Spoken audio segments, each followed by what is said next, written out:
یہ بھائی جان ہندوستانی میڈیا پہ آ کے کہہ رہے ہیں کہ یہ جو 2026 ہے اس میں بھارت اور افغانستان مل کے پاکستان پہ حملہ کریں گے. آ جاؤ تم دونوں کا شوق پورا کر دیتے ہیں. اور تو ٹی وی پہ نہ بیٹھی اس سے تو بھی ساتھ آئی, یہی ویڈیو چلائیں گے اس وقت تم لوگ آؤ ذرا اور بتائیں کہ تم دونوں کا اشر کیا کیا ہم نے. But this shows the nexus, this shows the mentality, because they are talking this تاکہ اس کی ہوا بنائے, ذہن سازی کریں افغانستان میں بھی, کابل میں بھی, دلی میں بھی. اس سال ایک اور جو کلیئرٹی آئی وہ یہ تھی, جو یہ ہیڈنگ لکھی ہوئی ہے, ہندوستان کا افغان طالبان کا دہشت گردانہ نیکسس. مختلف طریقوں سے آئی, لیکن اس کی ایک بڑی واضح مثال ملی آپ کو اکتوبر کے اوائل میں, کہ جب آپ کی یہاں پہ ان کے ساتھ جھڑپیں ہو رہی تھی جس میں آپ نے دہشت گردوں کو, ٹی ٹی پی کو, فتنہ خوارج کو ہٹ کیا اور انہوں نے پاکستان پہ کیا. اس سے پہلے ان کا یہ جو سو کالڈ وزیر خارجہ ہے اس قبضہ گروپ کا, یہ کدھر تھا؟ یہ ذرا کلپ دیکھیں, یہ منظر ہی کافی بتاتے ہیں کہ یہ نیکسس کیا ہے. دیکھیے گا ذرا, یہ ایک ہی آگے پیچھے دن ہے کہ کون کہاں بیٹھا ہوا ہے, بت پرستوں کے ساتھ وہاں بیٹھا ہوا ہے ہندوستانیوں کے ساتھ. تو وہ ذرا یاد کریں وہ جو خوارج کی نشانیاں اللہ تعالیٰ کے رسول صلی اللہ علیہ وسلم نے مسلمانوں کے لیے چھوڑی, ان کو بھی ذرا یاد کریں اور یہ مناظر دیکھیں. ان کے پچھلے تو جو سے ہیں وہ تو یہ بت گرانے گئے تھے, یہ ان کے نیچے تصویریں کھنچوانے کے لیے آئے. یہ ہے ان کی اوقات, یہ ہے ان کی اصلیت. یہ جو زر کے غلام ہیں جنہوں نے لبادہ پہنا ہوا ہے اسلام کا, جو خوارجوں کے سب سے بڑے سرپرست ہیں.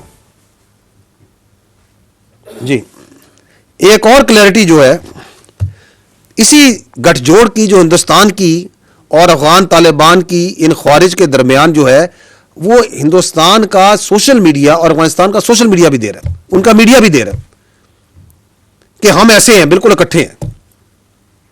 کیونکہ ان کا اسلام یہ کہتا ہے کہ ان کے ساتھ جا کے لمبے لیٹ جاؤ, ان کے پیروں میں پڑ جاؤ ہندوستانیوں کے, یہ ہے ان کا اسلام. تو یہ گٹھ جوڑ جو ہے طالبان کا, افغان طالبان کا, خوارج کا, ہندوستان کا, کیسا نظر آ گیا. کیسے وہ کہتے ہیں نا, کیسے کیسے پردہ نشین ننگے ہوئے ہیں, سب کھل کے سامنے آ گئے اس سال 2025 میں کہ ہم تو جی جہاد لڑ رہے ہیں. یہ جہاد ہے تمہارا, کریں نا ڈیفینڈ اس جہاد کو. جو ادھر بھی جو افغانستان کی محبت میں مرے جا رہے ہیں اور یہاں پہ بیٹھ کے جو تقریریں کرتے ہیں, ذرا اس جہاد کی ذرا مجھے کسی طرح بتا دیں کہ یہ جو ہے یہ جائز ہے, اس کا کوئی اسلام سے تعلق ہے. جی اچھا, یہ میں آپ کو بتایا تھا کہ اس کی نا کچھ اور پردہ نشین بھی سامنے آئے ہیں اس سال میں, اور وہ ہیں جو کہ باریک وارداتی ہیں. باریک واردات وہ ہے کہ وہ کہیں پہ جمہوریت کا, کہیں پہ وہ انسانی حقوق کے رائٹس کا پردہ لے کے دہشت گردی کے کوئی فروغ دیتے ہیں. یہ اس کے لیے میں نے کئی ایگزامپل دیں. ایک کیس اسٹڈی اس سال کی نکالی ہے, یہ پروفیسر صاحب تھے, بھوٹم یونیورسٹی کے ہیں, ڈاکٹر عثمان قاضی. ان کو جو سا ہے یہ دہشت گردوں کی فتنہ ہندوستان کی سہولت کاری کرتے ہوئے پکڑے گئے پورے ثبوت کے ساتھ, and he came and he acknowledged کہ جی میں نے یہ کام کیا تھا. اب جب وہ پکڑے گئے تو آپ یہ دیکھیے گا کہ اس کے حق میں بول کون رہا ہے, وہ جو باریک واردات. ذرا دیکھیے گا,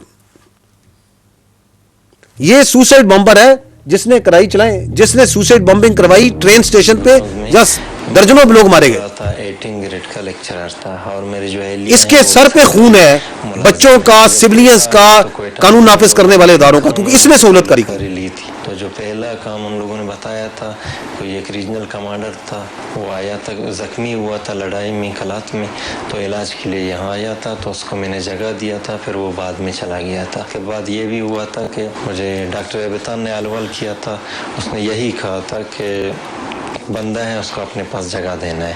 تو 2 رات میں نے اس کو اپنے پاس جگہ دیا. واقعہ کہ ایک دن پہلے میں نے حوالے کیا تھا, دوسرے دن وہ یہاں ریلوے میں سوسائڈ بمبنگ میں جو ہے پٹ گیا تھا.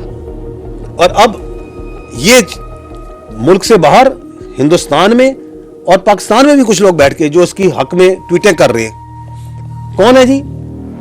یہ بیٹھے ہوئے ہیں, یہ تصویریں دیکھ لیں, یہ کہاں باہر یورپ میں بیٹھے ہوئے ہیں. ٹائمز آف انڈیا پورا ہندوستان کا بیانیہ کہ جی یہ دیکھیں جی ایک پروفیسر کو ایک انٹلیکچوئل کو ایک پڑھے لکھے آدمی کو پکڑ لیا. انفورس ڈسپیئرنس آف اے ایکیڈیمک. اور ایکیڈیمک بتا رہے ہیں میں کیا کر رہا ہوں. یہ 3 تصویریں دائرے دیکھ رہے ہیں جو ان کے حق میں بول رہے ہیں. ایک BYC والی, ایک یہ جو ناروے میں بیٹھا ہے, ایک اور بیٹھا ہوا ہے. ان کو تکلیف ہو رہی ہے کہ یہ کیوں پکڑ لیا ان کو. تو یہ بھی اس سال جب آپ ایکٹ کرتے ہیں, آپ ان کو پکڑتے ہیں اور ان کے جرائم کو سامنے لاتے ہیں, تو ان کو مجبوراً جو سا ہے یہ پردہ نشین جو پیچھے چھپے یہ وارداتی ہے, جو باریک وارداتی ہے, انہیں بھی سامنے آنا پڑتا ہے. یہ ہیومن رائٹس ایکٹیوسٹ کہلواتی ہیں اپنے آپ کو. کس کی ان کے ہیومن رائٹس ہیں؟ اس سوسائڈ بمبر کو جو بٹھایا گھر میں, جو ان کو فیسیلیٹیٹ کرتا ہے, اس کے ہیومن رائٹس کو فیسیلیٹیٹ کرنے کے لیے, کیونکہ باہر سے ڈوریاں چلتی ہیں ان سب کی. تو یہ کلیئرٹی بھی جو ہے اس لینڈ مارک کانسیکوینشل ایئر میں پاکستانی عوام کو, نیشن کو, ریاست کو حاصل ہو رہی. اگلی کلیئرٹی جو سی ہے دیٹ از جو میں نے کہا تھا acknowledgement of the Pakistan stance on terrorism. کس طریقے سے جو آپ اور ہم ایک عرصے سے کہہ رہے تھے کہ یہ افغانستان جو ہے دہشت گردی کی گڑھ بن گیا ہے, یہی ہے یہاں سے ساری دہشت گردی, اب وہ پوری دنیا کیسے کہہ رہی ہے. سنیے گا ذرا اور دیکھیے گا.